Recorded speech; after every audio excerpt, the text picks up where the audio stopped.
I would like to present an overview of adaptation, giving you some reflections for those of you who particularly maybe don't work in the community on adaptation, and then for those of you who do, just to give you some of the cutting-edge research, if you like, that's going on.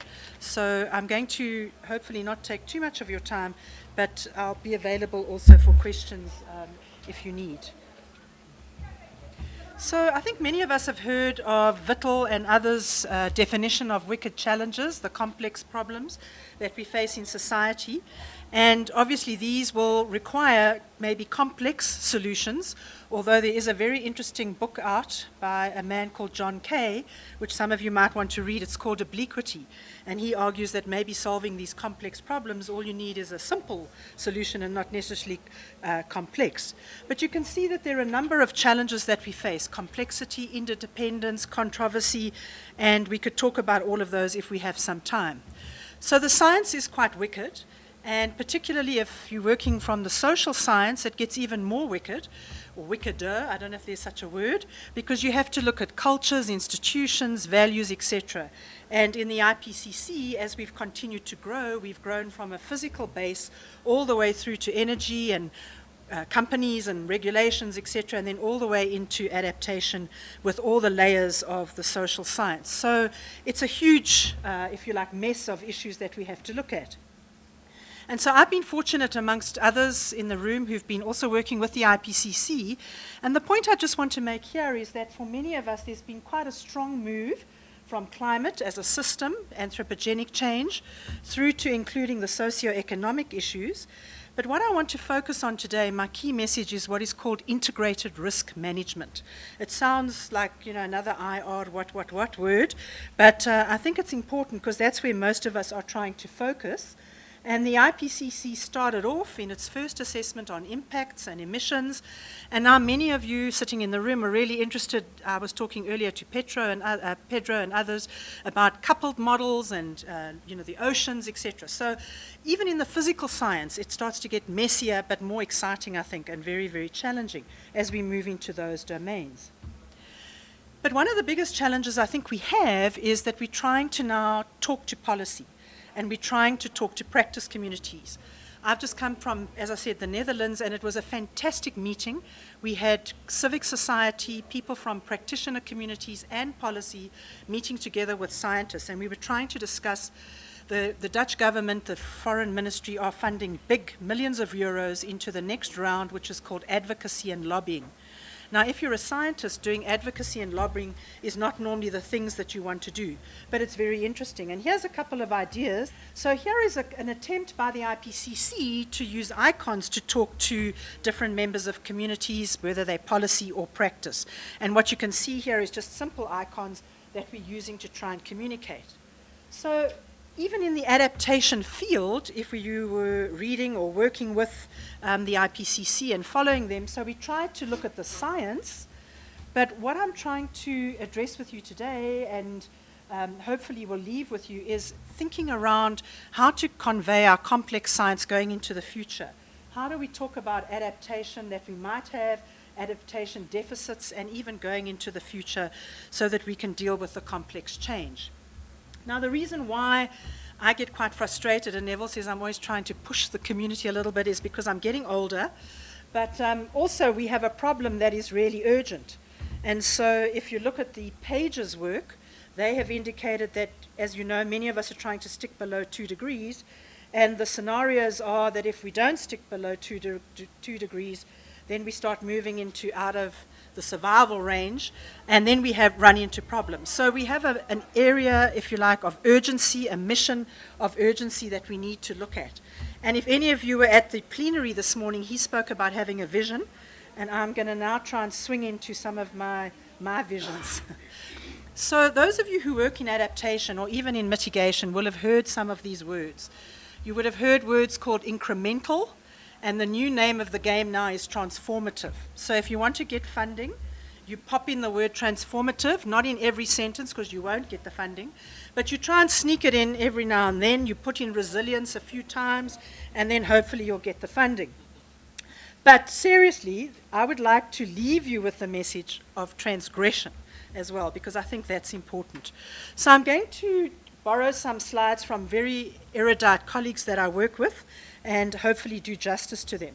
So many of you know Harold Winkler. He's been working with us as the government trying to take our ideas forward.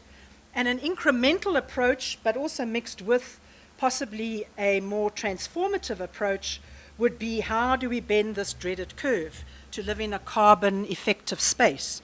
And I think many of us know that the big debates are this peak and decline, et cetera, et cetera. So in the mitigation community, there is talk about some kind of transformation. I'm not so sure there's talk about transgression yet, because transgression means crossing boundaries, getting into uncomfortable spaces, and maybe sometimes even morally having to deal with some very interesting ethical dimensions, but perhaps those are going to come. So I borrow these slides from my colleagues in Australia who are doing fantastic work, and they're almost, if you like, ahead of the pack in some ways. So I just want to give you a little bit of a lesson. So incremental and transformational. The incremental approach basically means maintaining existing activities and building on existing technology. So you slowly move the ship forward, if you like, or move the activities forward, but you don't do anything too radical. You basically maintain your existing objectives. Those of us who are working in the adaptation space, when we talk about transformational, we're meaning major changes in enterprises, land use, human capital. And obviously there's strong issues of scale. So you're trying to become more proactive, you're trying to really fundamentally assess some of your objectives. So that's what we mean by transformational. There's a very nice paper that if some of you want to find out, I can give you the details after the talk, about whether we're using transformational more as a metaphor or whether we're using it in a deliberative context. And the authors from Australia and from elsewhere have been talking about biophysical systems and social systems. So this paper by Stafford Smith is a really nice paper. The reason why we're needing to think about different ways of doing adaptation is that we're moving into scenario development. We're trying to get visions for the future. And Mark Stafford Smith and his colleagues have tried to look at various scenarios for the future, but the important part for my talk is looking at incremental change, which is the first circle, and then more of a transformative change. And the message that you need to leave with this morning is that if you want to do changes that are going to apply into the future, you need that vision, like the lecture this morning, the plenary. You need to think big. And so incremental change may not be enough. So I hope you get the idea that transformational change, a little bit closer to our lifetimes, you can still do some changes, but they're not going to be as radical. But if we are going to deal with the survival issues of climate change, then the argument is we need to start thinking more in a transformative way. So the other issue is that as you go out into the future, those of you who do modeling work will know this, your certainty gets less and less and less, if you're ever certain to start off with. And so it becomes a very interesting science experiment. So just before I move on to the real nub of my presentation, just to show you what some of the agricultural groups in Australia are doing around transformation. They are talking about increasing complexity as we go out into the future with costs and risks and lead time. Sorry, could you just close the door? It's a bit, I've sort of got this background noise. Thanks very much.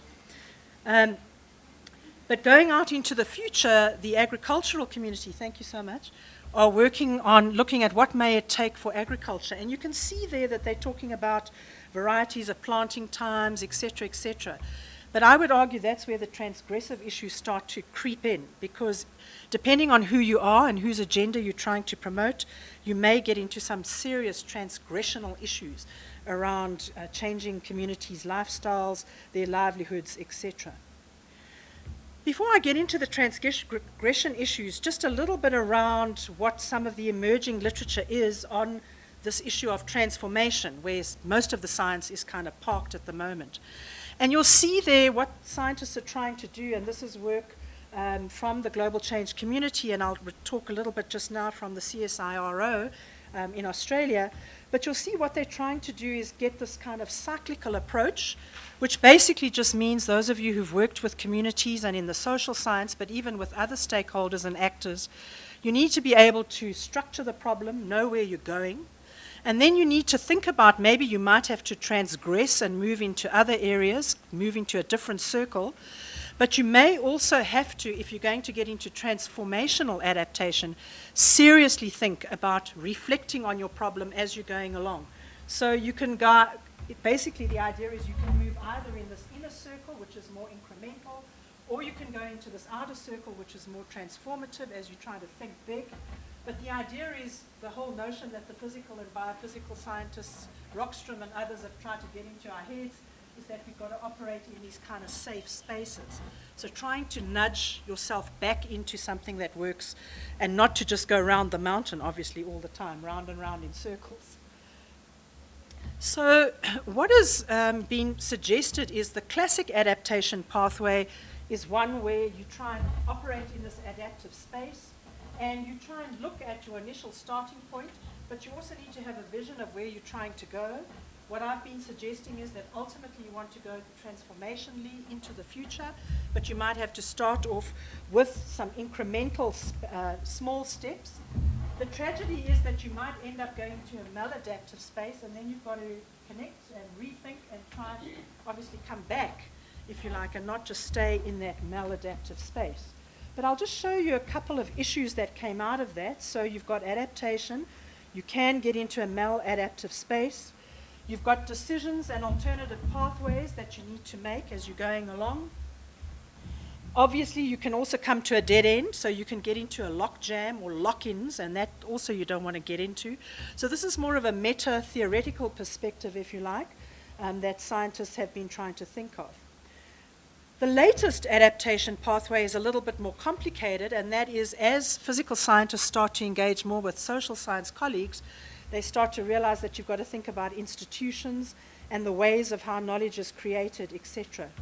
So the classic adaptation pathway has been that one. We try and do adaptation. We might veer off into maladaptive practices, but we try and stay in that pathway. But we're also trying to get into those transformative cycles, really thinking big as we're thinking out into the future. But there's quite a lot of path dependency, and I don't know about you, but I sometimes struggle with path dependency, and I like to think of it like this, that if you're on a speedboat and you're zooming out into the future, you leave behind a wake or a trail, and that trail is quite important. And so I think this notion of path dependency is something that we often ignore. But the institutional preparedness, I know Neville's been working a lot with different actors, and he'll tell you that you've got to spend quite a lot of time down here. Because if you don't spend time down here, you could end up going in all kinds of directions. So how do you get the institutional perspectives going as well? But that's up until where we are at the moment. I've been fortunate to be working with people like Hela Lotz at Rhodes University, Karen O'Brien in Norway, and others.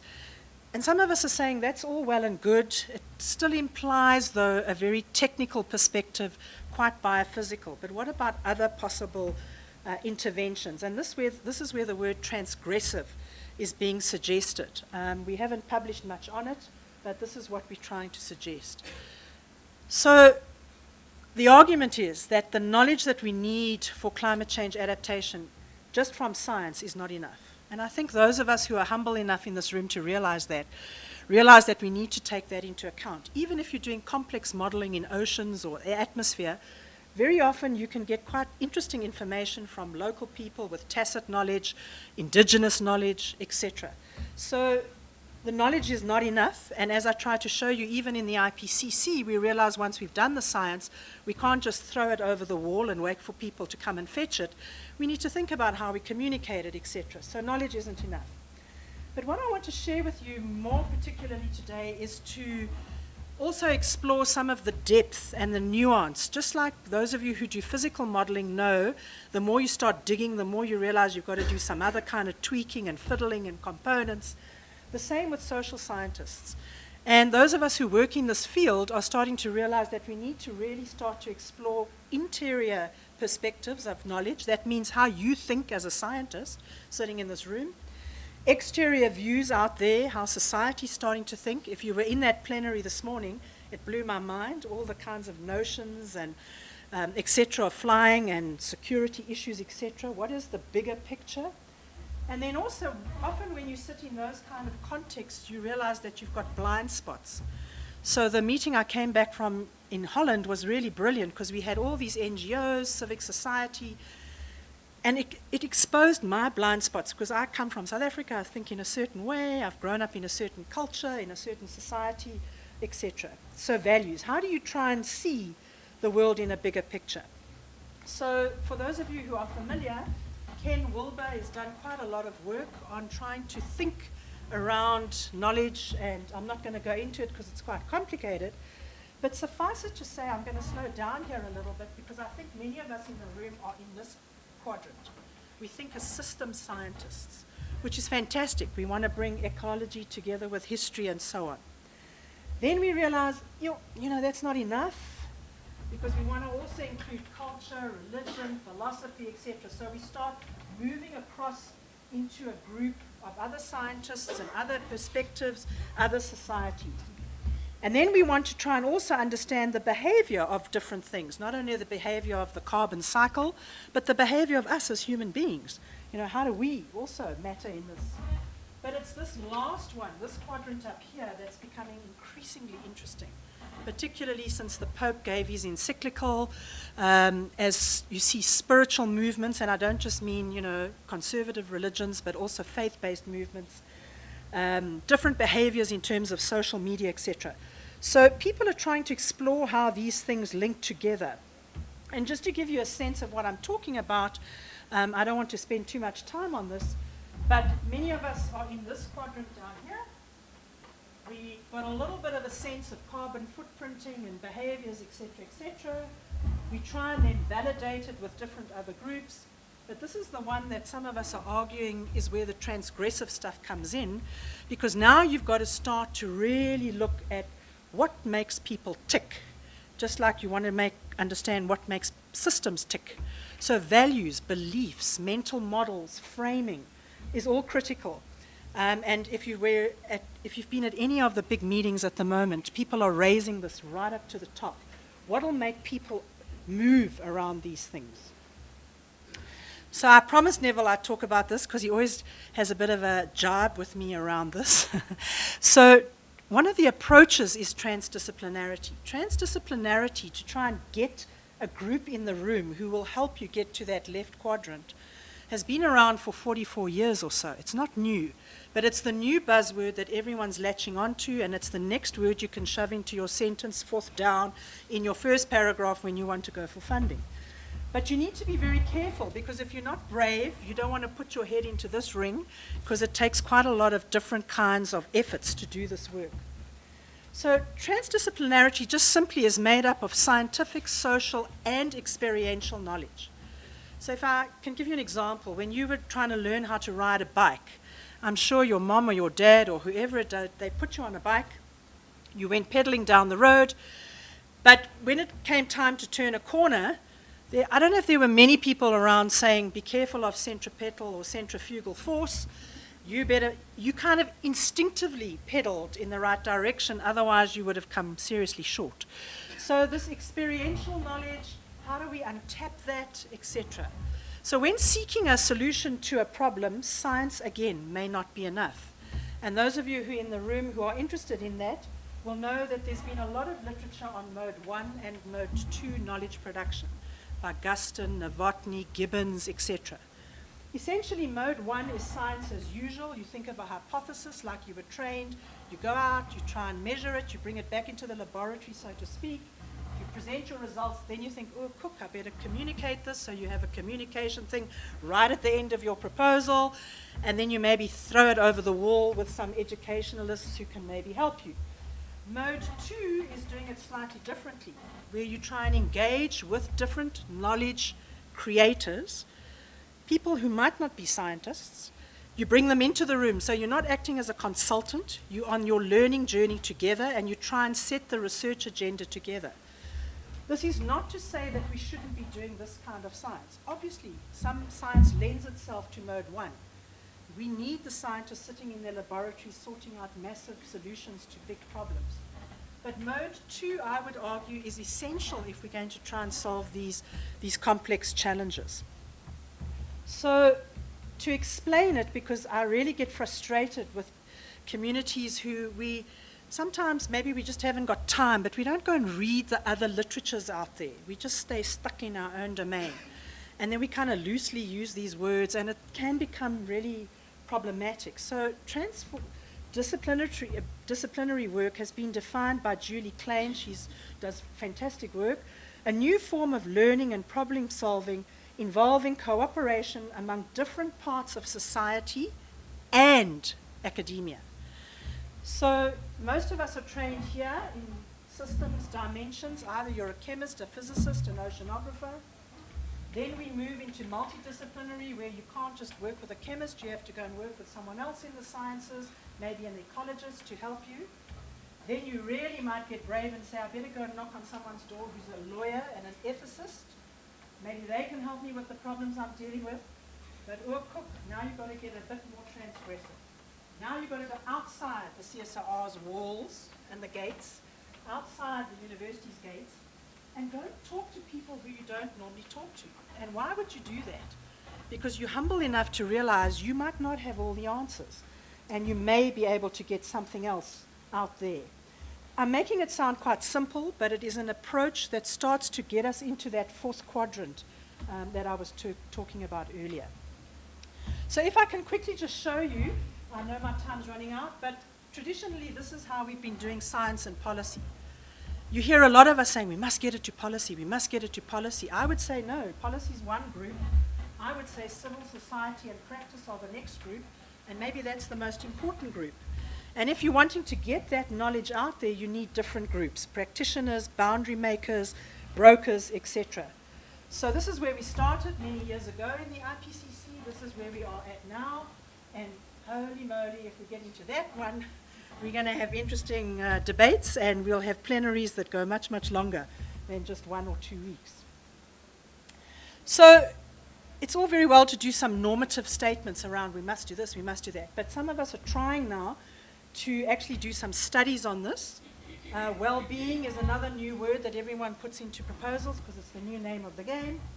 But we are working, Karen O'Brien from Norway and a lady from Northwest University, Ananka Lopsha, and our university as well are going to link in, where we're trying to look at how values and beliefs, and not just perception, this is not just what I think is happening, it's serious beliefs about how you order the world. So for example, in Latin and South America, the cosmology of the world is very different to the way we might see the world as a system.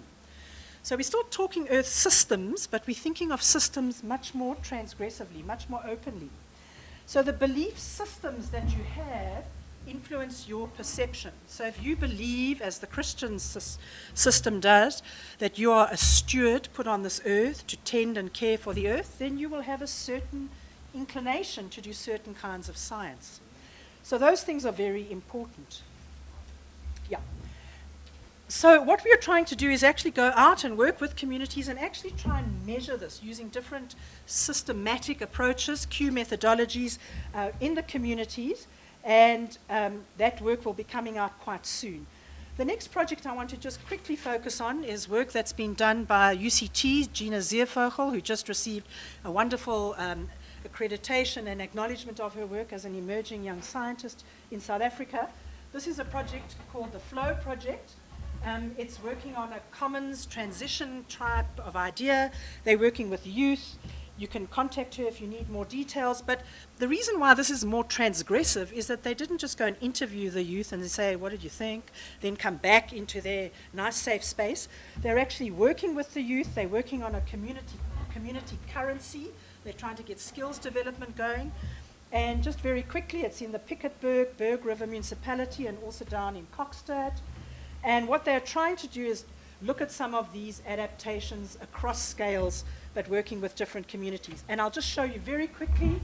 They work with the community to try and understand how flows come into the system, and then they work with communities trying to understand how their beliefs and their actions can have flows going out of the system. So quite transgressive. And I'll just show you there a couple of slides, but Gina can obviously give you more, and it's been really lauded as quite an interesting project. There are some issues, I think, around some of the concerns, but is really an interesting project. So to conclude, I started by saying that climate change is a very pressing challenge and variability. I don't think we have a lot of time. I certainly am starting to retire soon, so I've been talking about these things for about 30 years and getting more and more frustrated. I got so frustrated at one point I resigned from the university. I said I'll rather go and plant potatoes and weave rugs than talk and talk and talk and talk and go round the mountain, round them. Oh, we need social scientists. We know that now. We must get over that and start working in a creative way around some of these issues. So what I would like to end with is that if you want to solve messy challenges, then you might need messy realities, although John Kay's book says you might need simple realities. And the issue is that you need to acknowledge the uncertainty about the current state and predictions, which is a big issue. The controversy of knowledge claims is huge, and we need to be humble enough to acknowledge that. But notice the words that are used there by a colleague of mine, John Colvin. It's not just stakeholders that you need in the room, but I want to really leave this with you today. It's also their stakeholdings. What do they come into the room with? And that's what you've got to try and get to grips with if we're going to solve some of these problems. So my last slide is to just leave you with a couple of suggested approaches. If you start moving into this more transgressive stuff, so you're trying to build on incremental or transformative adaptation, you need to start thinking about science in a different way, I think. And social learning requires a whole different approach in some ways. And you can build on your usual science as well. What we're trying to do, but it's not the only option, is to really try and understand these belief systems and how they link to human well-being. You can still start to do this transformative and incremental change. But I'd like to leave you with two last points to really think about as well, is we have a brilliant window of opportunity. It came up in Holland as well. People were talking about the Sustainable Development Goals linked to the Sendai framework, which is the disaster risk framework going forward, linked to a possible climate agreement. Never before, I don't think, in the world have we had those three meta global regimes coming together. But everyone's saying, as Patrick Bond says, you know, you can have a lot of action, but if you've got paralysis from above, you might need a movement to get stuff going from below.